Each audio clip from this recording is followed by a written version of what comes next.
Hello YouTube, this is Asatsu 5, and before I get on to the book review, I want to show you my new blue Venturinox Cadet, which I put in my Hitch and Timber Calder Caddy Minimalist wallet.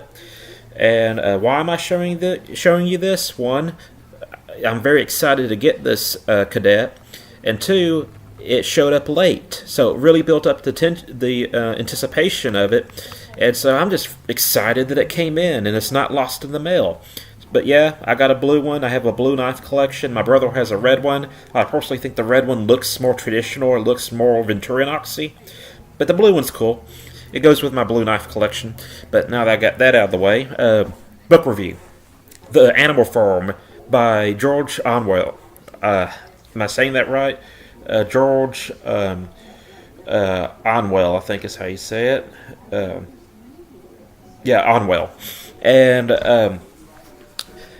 it's a cool book. I encourage you to read it. That's not where I'm ending the review.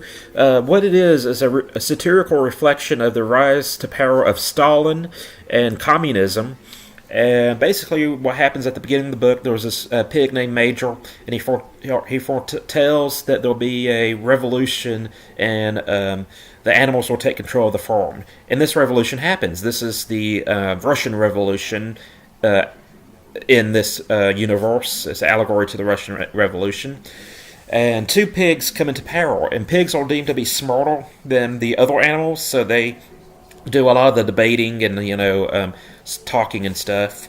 But you have Napoleon and Snowball, and Napoleon is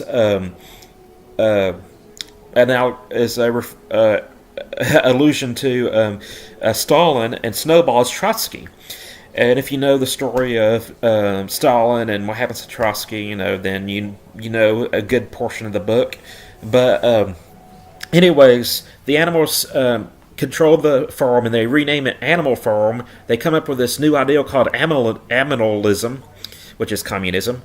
And so they make up 7 commandments. Don't drink beer, don't do tobacco, don't wear clothing, don't walk on 2 legs, all animals are equal, and I forget the other ones. But there's 7 of them. And the first year was great. There was excess of food, and the animals are providing their own food. They're not being separated from the labor, and they're not allowed to conduct trade with humans. They can't sell stuff to humans. They can't trade with humans. They're supposed to be self-sufficient. But back to the first year. The first year was awesome. Then something happens with Trotsky or Snowball, and he is forced to flee. And they start blaming everything on Snowball, even though he's not there. And the animal farm starts to change. The 7 commandments seem by the lesser animals to be twisted and changed from their original writing. And they'll say stuff like, "Hey, I thought that we weren't supposed to do this." And Squealer, the propaganda pig, would say, "No, this is how it's always been. You've just remembered it incorrectly. Things are better than they were before." And he'll talk about all the stats of how much food they're producing and everything.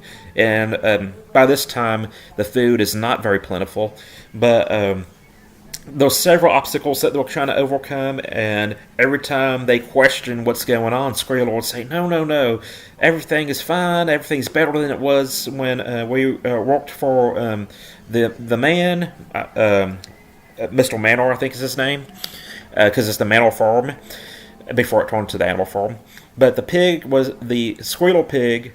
Squealer was his name, was basically propaganda, and he was always reassuring the lesser animals that everything was going okay. But again, these rules kept on getting changed, and then eventually there was only one rule, and that is all animals are equal, but some animals are more equal than others, which gives you a hint to how this turns out.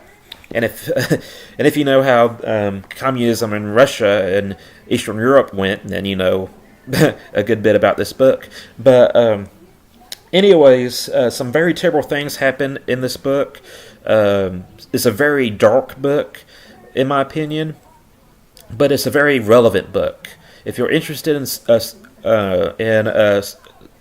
socialism, then I encourage you to read this book.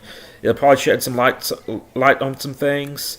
Also, little less known fact: did you know that both Nazism and communism are both forms of socialism? Yes, Nazis hate communists. Um, Stalin didn't like Hitler, but he kind of respected how he did things. But though we generally think of them as clashing, but they're actually both socialism. They both have socialism in the name. The Nazi Socialist Workers' Party and the USSR, if I remember correctly, it's the United States of Socialist Republic or something like that, or United Socialist States Republic, something like that. I can't remember exactly, but they're both socialism. Okay, I digress.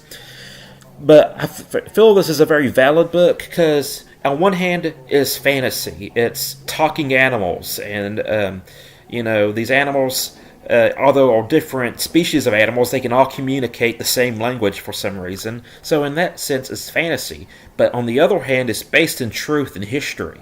This stuff actually happened, not literally as it does in the book, but it's an allegory, it's an allusion to what actually did it alludes to it, not mind tricks, but it's a reflection of what actually happened in Russia and the Soviet Union, and it's very dark, not very kid friendly, not very. It's not a good bedtime story, but it's a good book, and I encourage you to read it. And that was my review. I hope you enjoyed it. By George Orwell. And again, if you suffer from dyslexia and you find it very hard to read books, I encourage you to try audiobooks, because I am technically literate. I technically can read, I technically can write. My handwriting sucks and reading sucks. I hate reading because it's very difficult, it takes a lot of focus, and it's not fun. But I've been able to enjoy books so much more now that I've discovered audiobooks. And this is not an advertisement for Audible. You will not find a Audible link in the description. And I'm not a member of it, but I do listen to audiobooks. And before I leave you, I want to leave you with a bonus book review. And that is Old Man of the Sea by Ernest Hemingway. I really wanted to try Ernest Hemingway book. And I wanted to read Old Man of the Sea because I love fishing, I love the ocean. And I do someday want to visit Havana. Anyways, I hated it. The book was, I powered through it. I listened to the whole thing, and it just was not, really interesting to me. But I told myself I was going to finish it, and I finished it, and I don't like it. If you want an ocean nautical type book, I'd recommend Moby Dick, which is, to me, more interesting. But that's it. I'm Saucy5. Hope y'all have a great day, and I'm out.